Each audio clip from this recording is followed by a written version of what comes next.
আল্লাহর হুকুমও এটা যে আমার রহমত নিয়ে আলোচনা করো, আমার নেয়ামত নিয়ে আলোচনা করো। আল্লাহর যে কত বড় রহমত, 24 ঘন্টা যে কতটুকু রহমত, আমি 2-4টা দেখাই। আপনি ডেলি, আমি ডেলি 1,60,000 বার শ্বাস প্রশ্বাস নেই, 80,000 বার ছাড়ি, 80,000 বার নেই। নেই পিউর, ছাড়ি দূষিত। যেটা পিউর নিলাম ওটাকে ভিতরে নিয়ে কি করলাম? দূষিত করলাম।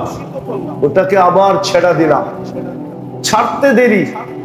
ওটাকে আল্লাহ কুদরত দিয়া পিউর করে আবার আমাকে দিতে দেরি করেন না। কেননা দুটোটা ন্যানো সেকেন্ডের ভিতরে হয়, ন্যানো সেকেন্ড, আধা সেকেন্ডের ভিতরে আমরা একবার নেই একবার ছাড়ি। তাহলে নেওয়া ছাড়া দুটা কিন্তু একই সাথে হয়, এর ভিতরে কোনো ডিস্টেন্স নাই, দূরত্ব নাই যে আমি ছাড়লাম আবার 2 মিনিট পরে নিলাম, না, ছাড়লাম আর নিলাম, ছাড়লাম আর। এই ন্যানো সেকেন্ডের ভিতরে আল্লাহ তার রহমত আর কুদরত দিয়া পিউর করে আবার আমাদেরকে নিতে দেন। যদি তা না করতেন তাহলে আপনার ডাক্তারদেরকে জিজ্ঞাসা করেন, আপনি যেটা ছাড়েন ওটা 100% বিষ, কার্বন ডাই অক্সাইড, এটা হলো বিষ। যদি ওইটাই আপনি সারাদিন নিতে থাকতেন আর ছাড়তে থাকতেন, একটাই যদি বারবার আপনার ভিতরে যেত, তাইলে দেখা যেত বেশি দিন না,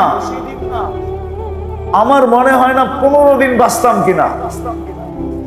বাদ দিলাম 1 মাস তো কোনো মতেই বাঁচার সুযোগ ছিল না, কেননা পুরা ভিতরের সিস্টেম এই দূষিত অক্সিজেনের কারণে আপনার ফুসফুস হইতে পারতো গইলা, কখনো মুখ দিয়া বাহির হয়ে চলে আসতো, কখনো নাক দিয়া। ফুসফুস বাহির হয়ে চলে আসতো, কিন্তু আল্লাহর মেহেরবানি, আল্লাহর রহমত, আল্লাহর কুদরত আমাদের সাথে আছে বিদায় আমরা বিনা দ্বিধায় নিতেছি। আল্লাহ কুদরত দিয়া পিউর করতেছেন আর আমরা নিতেছি আর ছাড়তেছি। আচ্ছা বলেন, আরেকটা দেখাই, কারো কিডনি যদি কাজ না করে কতক্ষণ বেঁচে থাকে? কিডনি যদি ফেল করে কয়দিন? আরে বলেন না, আপনারাও তো কিছু জানেন টানেন না, জানেন না? কিডনি যদি দুটোটাই ফেল করলো তাহলে কতক্ষণ বেঁচে থাকবে?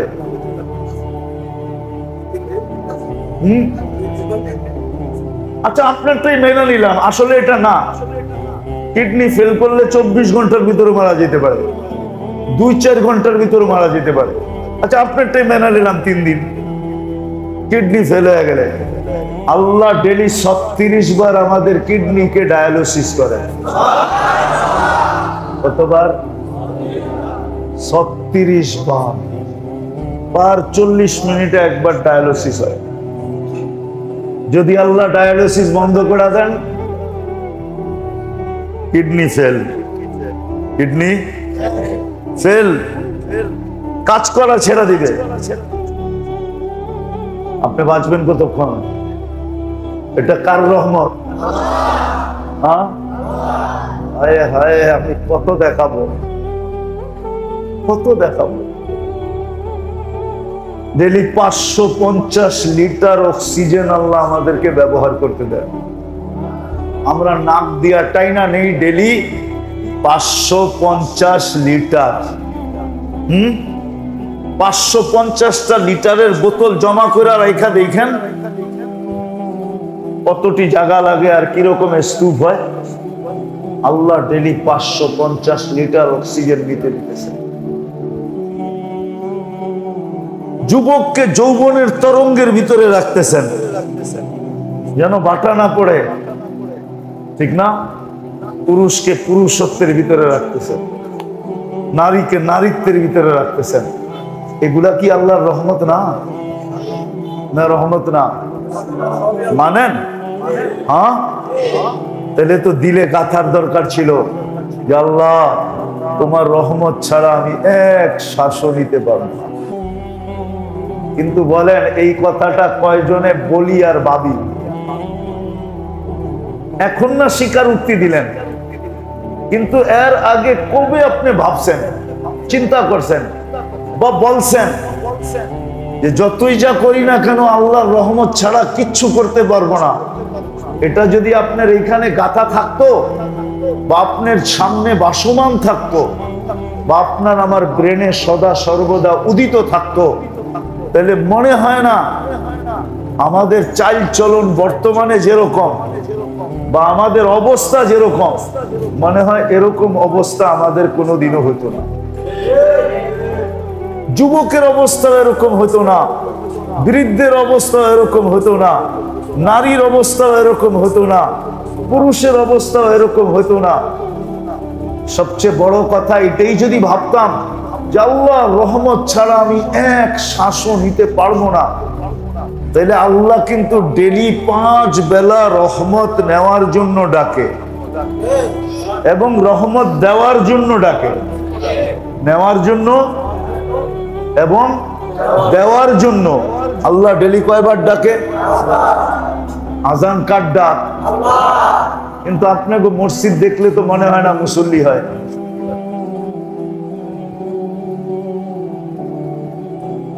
সত্য তো? হ্যাঁ, কেন না? মুসল্লি হলে তো মসজিদ আরো বড় হইতো, ঠিক না? মসজিদের রং ডঙ্গ অন্যরকম হইতো, ঠিক না? রং ডং বোঝেন না? হ্যাঁ, সাজানো গুছানো ওরকম হইতো, ঠিক না? তো মসজিদও দেখা যায় পুরা ডাকায় শব্দ বললে বুঝবেন কি বুঝবেন না জানি না, আবার রাগও হয়ে যাবেন কিনা। ডাকায় পুরান ডাকার একটা শব্দ আছে। হ্যাঁ, মসজিদ তো দেখলে মনে হয় মান্দার আমলের। মান্দার চিনেন? হ্যাঁ, মানে দাদার আমলের, ঠিক না? আমি কিন্তু চান্দা করবো না, আমি বুঝানোর জন্য বলতেছি। আবার মনে করেন না যে হুজুর চান্দা করতে আইছে মসজিদের লেগে চান্দা করবো না, না না না না। কেন না, আমার সভাপতি সেক্রেটারি চান্দার কথা বলেও নাই, আর আমি চান্দাও করবো না। কিন্তু মসজিদ দেখলে মনে হয় যে অনেক পুরান হবে, দাদার আমলে, ঠিক না? আর বেশি বড় হতো না, ছোট। ডেলি 5 বেলা রহমত দিতে এবং নিতে কে ডাকে? অথচ মসজিদে কয়জন আসে? বুঝা গেল এখানে গাথা নাই, বুঝা গেল এই আকাশে উদিত নাই,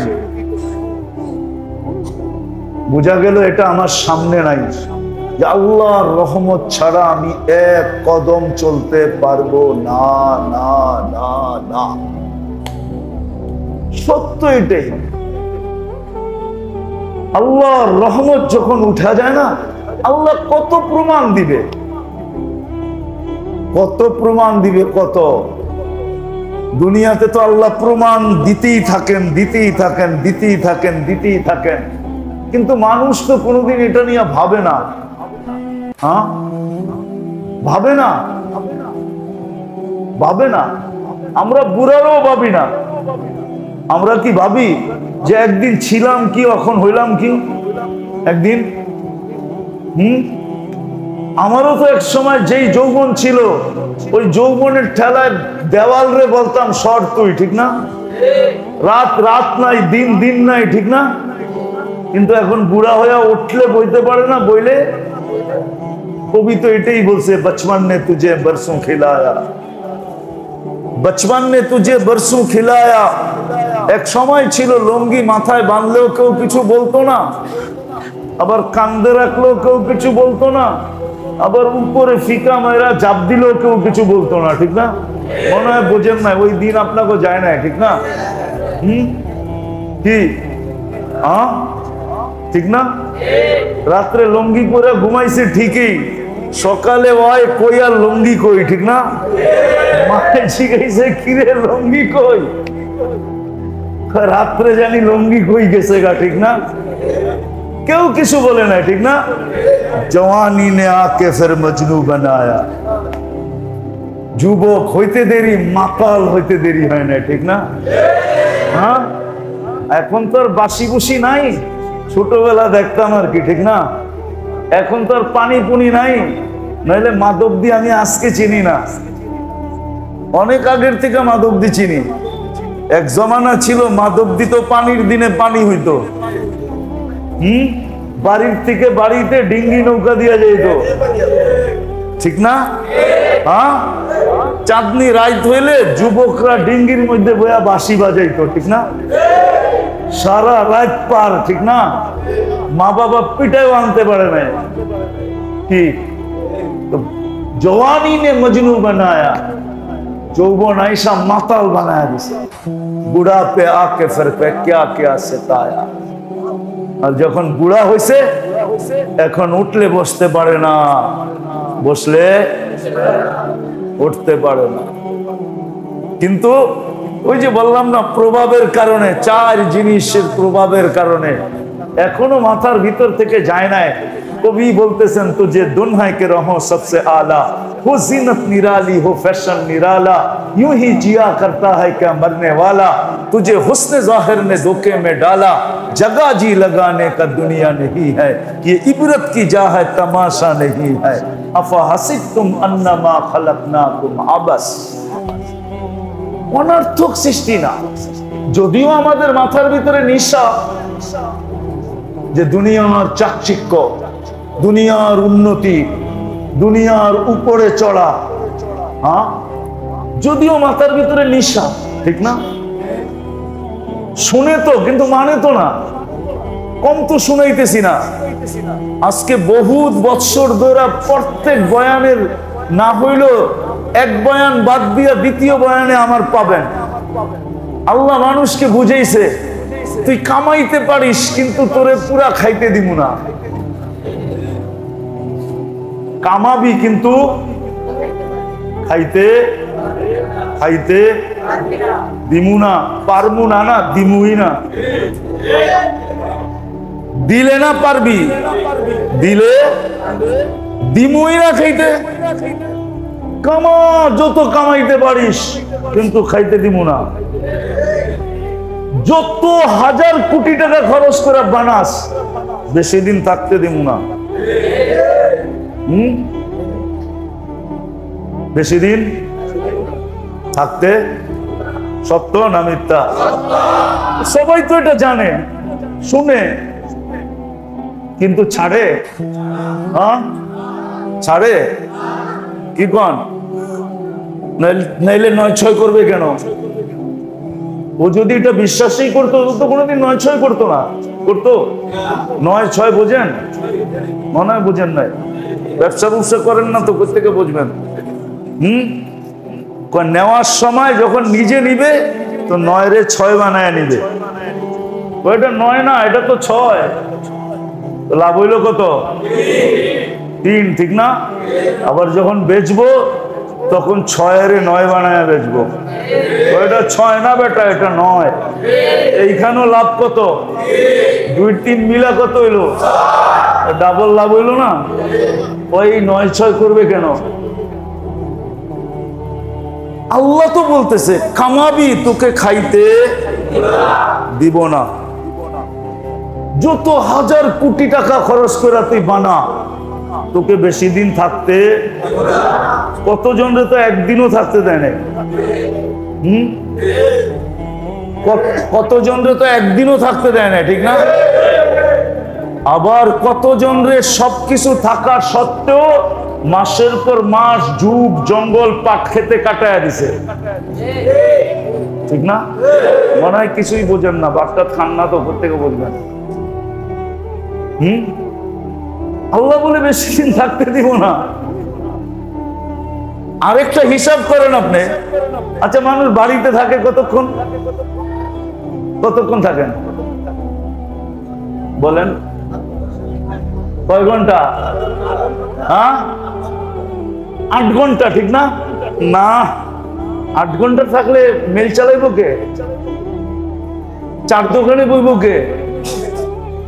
তাস খেলবো কে? ক্যারাম বোর্ড খেলবো কে? প্রত্যেকে 8 ঘন্টা থাকেন। 6 ঘন্টা দেখেই তো বিরক্ত হয়ে গেছে। 8 ঘন্টা থাকলে তো বাড়িতে বের করে দিত। মনে হয় বোঝেন নাই? 6 ঘন্টা বাড়িতে থাকেন, তারপরে তো বাড়িওয়ালারা আমাদেরকে দেখে বিরক্ত, ঠিক না? বাড়িতে গেলে খালি ক্যাসেট আর ক্যাসেট, ক্যাসেট আর ক্যাসেট, ক্যাসেট আর ক্যাসেট, ঠিক না? খালি ক্যার ক্যার ক্যার করতেই থাকে, ঠিক না? কেন জানেন? বেশি দেখতেছে। কি এতক্ষণ বাড়িতে থাকো স্কিল লেগা? বাড়িতে তোমাকে কি কাম?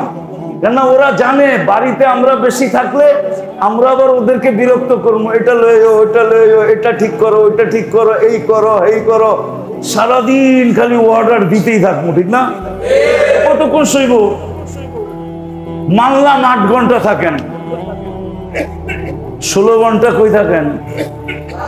হ্যাঁ, বাহিরের বাথরুম আর আপনার বাড়ির বাথরুম একরকম না? 16 ঘন্টা কি পাইপ লাগায় থাকেন না ক্যাথে লাগায় থাকেন? হ্যাঁ, আল্লাহর কথাই সত্য, তুই যত হাজার কোটি টাকা খরচ করে বানা তোরে থাকতে দিব না। আছে বহুত মানুষ আছে বাথরুম, আর বললাম না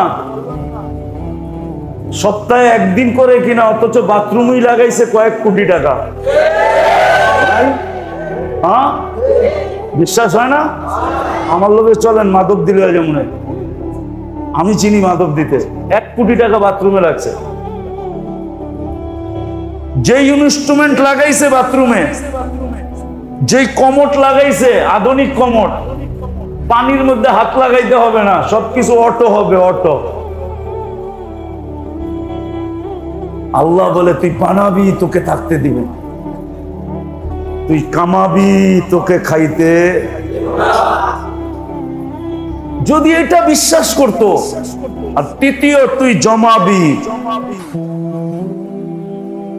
তোকে ভোগ করতে দিব না, না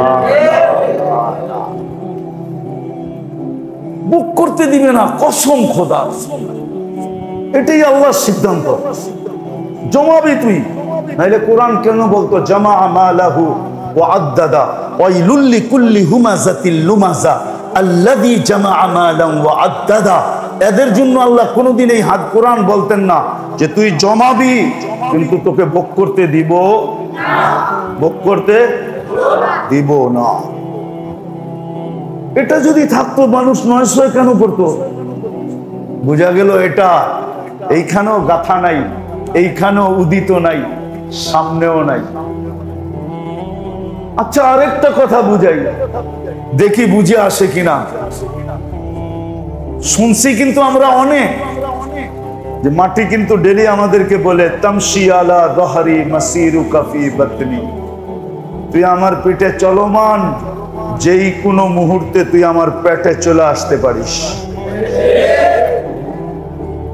যেই কোনো মুহূর্তে চলে আসতে পারিস তুই আমার পেটে, যেই কোনো মুহূর্তে চলে আসতে পারিস,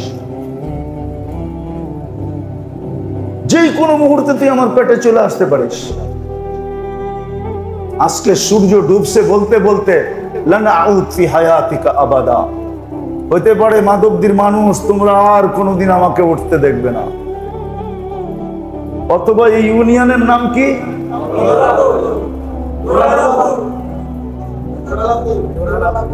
নুরালাপুর। এই ইউনিয়নে বলতে বলতে ঢুকছে, তোমরা আমাকে কালকে আর উঠতে নাও দেখতে পারো। হাজারো দুর্যোগ আছে, হাজারো দুর্যোগ। ডিসেম্বরে আসছিল তুর্কিতে, এক শহরে 1.5 লক্ষ লোক মারা গেছে। রাত্রেই কিন্তু ভূমিকম্প আসছিল, পুরা শহর মাটির সাথে। সকালবেলা 1.5 লক্ষ লোক আর সূর্য উঠতে দেখে নাই। আপনাদের ইউনিয়নে তো 1.5 লক্ষ লোকও নাই, আছে? নাই। সূর্য কিন্তু বলতে বলতে ডুবছে। আমি যেটা বুঝাইতে চাইতেছি, আফসোস 4 প্রভাবের কারণে আমাদের দিলে গাথা নাই। আল্লাহর রহমত ছাড়া আমরা এক শ্বাসও নিতে পারব। ওই রহমত দেওয়ার জন্য আর নেওয়ার জন্য, রহমত নেওয়ার জন্য আর দেওয়ার জন্য ডেলি কিন্তু আল্লাহ 5 বার ডাকে। বলেন কয়জন মসজিদে আসে? ওটার জন্য আল্লাহ পরিবেশ তৈরি করছেন। যে তুমি কিন্তু রহমত ছাড়া চলতে পারবে না, টাকা ছাড়া চলা যায়, এটা ছাড়া কিন্তু চলা যায়। বিশ্বাস হয় না আপনার? হ্যাঁ, আমার সাথে একদিন চলেন, আমি দেখাই দেব আপনাকে, বাস্তব দেখায় দেব, অহংকার করে বলতেছি না। আমার সাথে একদিন হাইওয়েতে চলেন, দেখায় দেব। বড় বড় গাড়ি নিয়ে ঢুকলেও বিনা পয়সায় খায়া বাইরে দিতে পারে না। আর আলহামদুলিল্লাহ আমরা ঢুকলে হুজুর বলে, হুজুর কত আইটেম খাইবেন খান, বিল দিতে গেলে হাসি দিয়ে আপনি বিল দিবেন, তাহলে আমরা হোটেল খুলে লাভ হইল কি? আপনি যদি বিল দিয়ে খাইতে হয় তাহলে আমরা হোটেল খুলে লাভটা হইল কি? তাহলে কি খাওয়া পয়সা ছাড়া হইলো না? হইলো না? হ্যাঁ, আজকেরটা বাদেই দিলাম, আজকা ডাকারতে আস্তে আস্তে এই পর্যন্ত ওইটা বাদেই দিলাম। অহংকার করে বলতেছি না, বুঝানোর জন্য। আল্লাহর রহমত থাকলে সব সহজ, আর আল্লাহর রহমত যদি না থাকে, রহমত যদি না থাকে, রহমত যদি না থাকে, নিজের ঘরের ভিতরেও নিরাপদ না, কিচ্ছু করাই সম্ভব না। ওই রহমত দেওয়ার জন্য, নেওয়ার জন্যই তো আল্লাহ ডেলি 5 বার ডাকে। কয়জন মসজিদে আসে? কে ডাকে? মানুষের কোনো জিনিসে তো গ্যারান্টি নাই। ল একটা বাংলাদেশে আছে কিন্তু গ্যারান্টি নাই, নিয়ম একটা বাংলাদেশে আছে, সারা দুনিয়াতেই আছে। ফাঁসির আসামি যদি প্রধানমন্ত্রী প্রেসিডেন্টের কাছে জীবন ভিক্ষা চাওয়ার বিধান আছে, কিন্তু ভিক্ষা চাইলেই যে তাকে জীবন ভিক্ষা দিবে এটার কোনো গ্যারান্টি আছে নাকি? হ্যাঁ, কিন্তু আল্লাহর তো গ্যারান্টি আছে। আল্লাহ তো গ্যারান্টি দিছে, কিয়ামতের দিন তোমার পক্ষে যদি সুপারিশকারীরা দাঁড়ায়া যায় আর যদি তোমাকে সুপারিশ করে, তাহলে আমি আল্লাহ গ্যারান্টি দিতেছি, যদিও তোমার উপরে দোজখ ওয়াজিব অবধারিত, তুমি 100% দুযোগী, কিন্তু সুপারিশকারী যদি দাঁড়ায় বলে আমার দাদা, আমার চাচা, আমার ভাই, আমার মহল্লাবাসী, আমার এলাকার, আমার পরিচিত, আল্লাহ বলে আমি তোমাকে আর হাতে, তোমার হাত একে তোমার হাতে উঠাইয়া দিয়া দিব, আর বলবো নিয়ে যাও। একজন হাফেজ তো 4 জনকে নিয়ে 10 জনকে নিয়ে যাবে, একজন আলেম তো 400 জনকে নিয়ে যাবে। কয়জন? হ্যাঁ, 400 জনকে নিয়ে যাবে। আচ্ছা, কোন 400 জন যদি মাসে 100 টাকা করে দেয়, তাহলে কত টাকা জমা হয়? কত?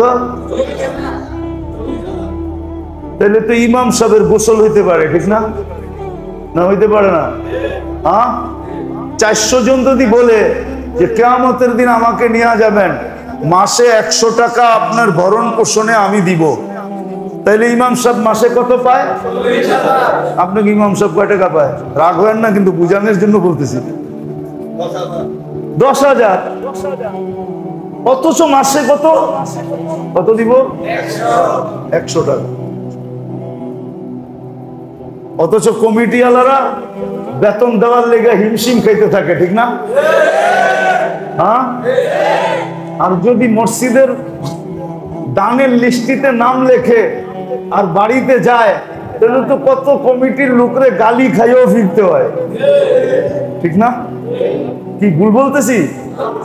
হ্যাঁ, উল্টা পাল্টা বলে না যে আপনি আমারটা জিজ্ঞাসা লেখছেন যে আমি মাসে 100 টাকা দিব, কি বলে না? বলে না? তো যেটা বুঝাইতেছিলাম আমি, কিন্তু কথা শেষ জায়গায় চলে আসছি। আল্লাহর রহমত ছাড়া আমরা এক কদম চলতে পারব না। ওই রহমত দেওয়ার আর নেওয়ার জন্যই এটা দিলে গাঁথেন। যুবক, তোমাদের পায়ে হাত দিয়া বলি, বোঝো আমার কথা, ওইভাবে চলো, ওইভাবে চলো। আল্লাহর রহমত যদি তোমার সঙ্গে থাকে, তো তুমি হয়তো সমাজে সাধারণ যুবক হইতে পারো, কিন্তু আল্লাহর কাছে তুমি সাধারণ না। নারী সমাজে সাধারণ হইতে পারে, কিন্তু আল্লাহর কাছে না। পুরুষ সমাজে সাধারণ হতে পারে, আল্লাহর কাছে না। ওই রহমত দেওয়ার নেওয়ার জন্যই আল্লাহ কয়েকটা পরিবেশ নির্ধারণ করছেন।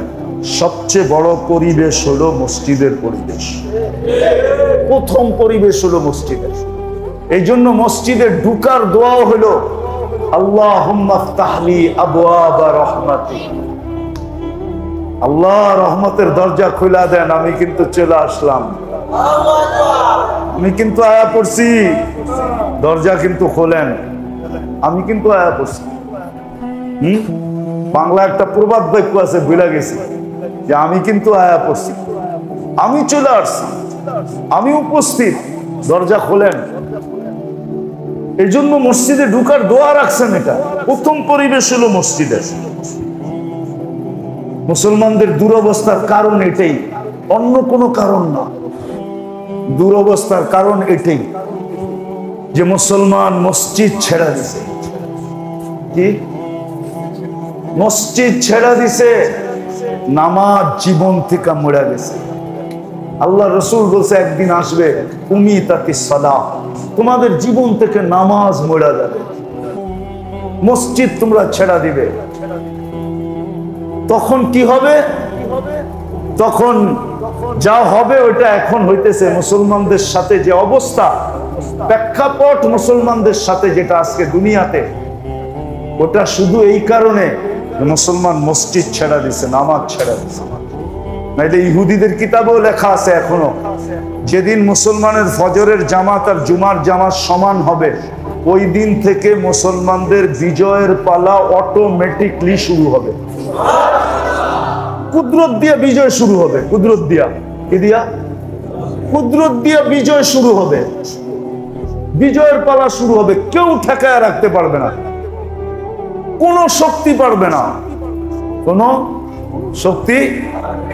আরে আল্লাহ কিন্তু আল্লাহ, আল্লাহ কিন্তু আল্লাহ কিন্তু আল্লাহ তো মাঝে মাঝে দেখায় তোমাদের এত সৈন্য, এত সামন্ত, এত অস্ত্র, এত শস্ত্র, এত কি ফাইটার জেট, এত কামান, এত সামান, আমি ছোট্ট একটা ঘূর্ণিঝড় পাঠাইলাম, সিডর পাঠাইলাম, বুলবুল পাঠাইলাম, নার্গিস পাঠাইলাম, এটাই তো প্রতিরোধ করতে পারো না। ঠিক না? কি হ্যাঁ, এটাই তো পারো না। সামান্য একটা ঘূর্ণিঝড়ই পারো না, ঠিক না? আল্লাহ কিন্তু আল্লাহ। এই জন্য আল্লাহ রহমতের জন্য ডাকেন, দিতেও ডাকেন, নিতেও ডাকেন। প্রথম পরিবেশ কি? আজকে দুরবস্থার শিকার শুধু এই জন্য যে আমাদের সম্পর্ক মসজিদের সাথে নাই। এখন সময় আসছে যে আমরা মসজিদের সাথে সম্পর্ক জুড়ি। নাইলে একটা প্রবাদ বাক্য বলি, বুঝবেন না, না বুঝবেন জানি না, যে দিয়াদন চায়মন কায়রানিতে কতক্ষণ। সুযোগ আসছে আমরা মসজিদের সাথে সম্পর্ক, দুনিয়ার দিক দিয়েও বলতেছি, ওই আখিরাতের দিক দিয়েও বলতেছি। প্রথম পরিবেশ হলো মসজিদ। এই জন্য আল্লাহ ডেলি ডাকে। কি সম্পর্ক জড়বেন? কে কে মসজিদে বসে অঙ্গীকার করতে পারেন যে আজকের থেকে আর নামাজ কোনদিন ছাড়ব না? পাক্কা? হ্যাঁ, নামান। দ্বিতীয় আল্লাহ পরিবেশ তৈরি করছেন রহমত দেওয়ারও জন্য, নেওয়ারও জন্য। সেটা হলো এই মাদ্রাসাগুলা। কি এই মাদ্রাসাগুলা? হ্যাঁ, মক্কা আল্লাহর ঘর বটে, কিন্তু আল্লাহর রাসূল সুযোগ পান না ওইখানে। কিন্তু মদিনায় আসতে দেরি, মসজিদ বানানোর সাথে সাথে আসহাবে সুফফা মাদ্রাসা বানাইতে দেরি করেন না, একদিনও দেরি হয় না। যারা হজে গেছে এরা মদিনায় আসহাবে সুফফা দেখা আসছে, এখনো উঁচা জায়গা বানানো আছে চৌবুতরার মতো। এটাই মাদ্রাসা ছিল, আসহাবে সুফফা, এখানে বসে থাকতেন। দ্বিতীয় পরিবেশ হলো মাদারিস, এই মাদ্রাসাগুলা। আর আলহামদুলিল্লাহ আমি তো ডঙ্কার ঢোল বাজায়া বলি যে বাংলাদেশ সমস্ত বিপর্যয়ের থেকে বাঁচে, আর সমস্ত খেলার থেকে বাংলাদেশ বেঁচা যায়। যে যতই খেলতে চান, বাংলাদেশ সম্বন্ধে আমাদের ধারণা নাই, বেশি দিন এইখানে কোনো খেলা চলে না।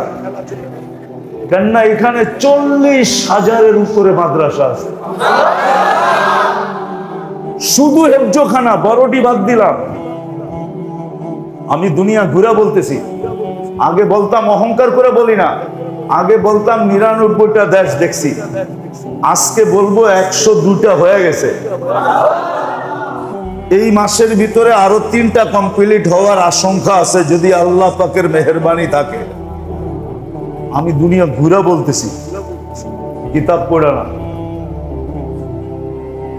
এই দেশের মাটি সম্বন্ধে মানুষের কোনো দুনিয়া আলাদের ধারণাই নেই যে এই মাটি কোন মাটি। এই দেশের মানুষের সম্বন্ধে ধারণা নাই। হ্যাঁ, এতটুক ধারণা আছে, আমার বয়ান শুনলে পাবেন যে আল্লাহ রসুল বলছে বাংলাদেশের মানুষ সরল সহজ সাদা। এটা আমাদের জন্য বিরাট বড় একটা হার, মালা, বিরাট বড় একটা মাথার মুকুট, বিরাট বড় একটা সম্মান যুক্ত যে আল্লাহ রসুল বলছে বাংলাদেশের মানুষ সরল সাদা সিধা। হ্যাঁ, এই জন্যই মানুষ এখানে আচার খায় বেশি, মনে করে এরা সরল সহজ সাদা সিধা। হ্যাঁ, সরল সহজ সাদা সিধা বটেই, কিন্তু সরল সহজ সাদা সিধার সাথেই আল্লাহর কুদরত থাকে, কুদরত, আল্লাহর কুওয়াত থাকে, কুওয়াত। একটা পর্বে আইসা আল্লাহ এরকম দেখায় যে সারা দুনিয়া তাক লাইগা দেখতে থাকে যে এই সাদা সিধা মানুষটি এরকম করলো, তো করলো কি করে। দেখেন, কিন্তু সরল সহজ মানুষ চেতলে কিন্তু অনেক চেতে, ঠিক না? ঠিক না? হ্যাঁ, এর লিগে হাবলা মানুষে চেতাইতে নাই। হাবলা বুঝেন, ও চেতলে কিন্তু অনেক কি, অনেক অনেক চেতে। তো যেটা বুঝাইতেছিলাম, মাদ্রাসার পরিবেশের কারণে বাংলাদেশ সমস্ত বিপর্যয়ের থেকে বেঁচে থাকে, আর থাকবেও। যতদিন এই দেশ থাকবে ততদিন বেঁচে থাকবে ইনশাআল্লাহ। তাহলে রহমত নেওয়ারও জায়গা, পাওয়ারও জায়গা। দ্বিতীয় হলো মাদ্রাসার পরিবেশ। তৃতীয় একটা পরিবেশ আছে, সেটা হলো হক্কানি আলেম ওলামা আল্লাহ ওয়ালাদের পরিবেশ, সোহবত। হক্কানি আল্লাহ ওয়ালা আর হক্কানি আলেম ওলামা, এদের সোহবত হইল রহমত নেওয়ার এবং পাওয়ার। এই 3 জায়গার সাথে যতদিন পর্যন্ত সংযুক্ত থাকবো, আমাদের ছেলে পেলেদেরকে রাখবো, আমাদের মা বোনরা যতক্ষণ পর্যন্ত এই কথাগুলো মনে প্রাণে ধারণ করবে, ততদিন পর্যন্ত ইনশাআল্লাহ সুম্মা ইনশাআল্লাহ আমরা রহমতের চাদরের ভিতরেই থাকবো। আর রহমত যে এইখানেও পাবে, সে ওইখানেও পাবে। এই জন্য সবার কাছে দরখাস্ত, এই 3 পরিবেশের থেকে কখনো নিজেকে পৃথক করব না। একটা হলো মসজিদ, একটা হলো দ্বীনি মাদারেস, আর একটা হলো হক্কানি আল্লাহ ওয়ালা এবং হক্কানি আলেম উলামা। এদের থেকে কখনো পৃথক করব না, পৃথক করব না। আপনি আমার কথা মানেন, বাইনা নেন। কিতাব এটাই বলে, কোরআন এটাই বলে, দুনিয়ার ইতিহাসের পাতাগুলা এটাই বলে, দুনিয়ার সমস্ত কিছু বললে এটাই দেখা যায়। যদি এটা না হইতো তাহলে হারুনুর রশিদ কোনোদিন বলতেন না এই কথা। ওনার স্ত্রীর নাম ছিলেন জুবায়দা। হাজিরা হজে গেছেন, এখন তার ওইটা দেখা যায় না। এখন তো সরকারিভাবে পানির সাপ্লাই হয়, আগে সরকারিভাবে পানির সাপ্লাই হতো না। ওইখানে একটা নহর আছে, আপনাদেরকে কেউ দেখাইছে কিনা জানি না। পাহাড়ের গায়ে গায়ে একটা নহর খোদাই করা আছে, হজের সময় পানি ছাড়তো। এই হারুনুর রশিদের স্ত্রী হাজিদের পানির জন্য নাহারে জুবায়দা বলে এটাকে, সে খোদাই করছিল, খনন করছিল। এই পানি হজের সময় ইরাক থেকে আসতো, ইরাক থেকে হয়ে আসতো পানি, ওইখান থেকে ফোরাত থেকে ছাড়তো, এইখানে হাজিরা পানি ব্যবহার করত। এখন তো টেকনোলজির যুগ, উন্নত যুগ, ডিজিটাল যুগ, এখন অন্য ব্যবস্থা হয়ে গেছে গা। হারুনুর রশিদ হুজুর ইসলামের ফ্যামিলির লোক ছিলেন। 3 মহাদেশের উপরে তার রাজত্ব ছিল, 4 মহাদেশের উপরে, এশিয়া, আফ্রিকা, রাশিয়া, ইউরোপ। তখন মহাদেশে 4টাই ছিল। উনি কোনোদিন বলতেন না, ওনার স্ত্রী একটা প্রপোজাল দিছিল যে তুমি ওনাকে বলো একটু দূরে সরতে, কেননা ওনার রাজপ্রাসাদের পাশেই এক মুহাদ্দিস মাদ্রাসা খুলে বসছিল। তো ছাত্রের সংখ্যা হইতে হইতে এত হয়েছে, যখন দুপুরে মুহাদ্দিস হাদিস পড়াইতেন, তো হাদিস পড়ানোর সময় আল্লাহর রসুলের নাম যখন আসতো, তখন সবাই সাল্লাল্লাহু আলাইহি ওয়াসাল্লাম যখন বলতেন, তো আওয়াজের চোটে হারুনের রশিদের মহল হেলতে থাকতো। উনি দুপুরে ঘুমাইতে পারতেন না। তো ওনার স্ত্রী বলছে ওনাকে বলো না একটু দূরে সরতে। তো উনি বলছিল, জুবাইদা কার লগে টক্কর লাগতে বলতেছ ওনার সাথে? লাউ তাখাসামনা লাহালাকনা ইয়া জুবাইদা, যদি ওনার লগে টক্কর লাগাই তো ওনার কিচ্ছু হবে না, আমি একদিন ধ্বংস হয়ে যাব। তুমি কি আমাকে মারতে চাইতেছো? আমি কষ্ট সহ্য করে নিব, মুহাদ্দিসকে হাদিস পড়াইতে দাও, আমি ওনার সাথে টক্কর লাগাইতে চাই না।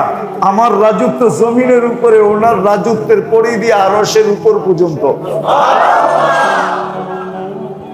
তাইলে হারুনুর রশিদ এই কথা কোনোদিন বলতো না। এই জন্য 4-3টা কথা বললাম যে আমরা কোনোদিন মসজিদ ছাড়ব না, কোনোদিন মাদ্রাসা ছাড়ব না, কোনোদিন হক্কানি আলেম ওলামা আল্লাহওয়ালাদের পিছা ছাড়ব না। পারবেন? সত্য? হ্যাঁ, শুধু সাথেই থাকবেন না আরো কিছু লাগলেও দিবেন?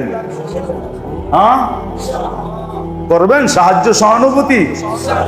হ্যাঁ, সত্য তো? আবার আসলে কি দেখবো যেটা আলিশান মসজিদ হয়ে গেছে?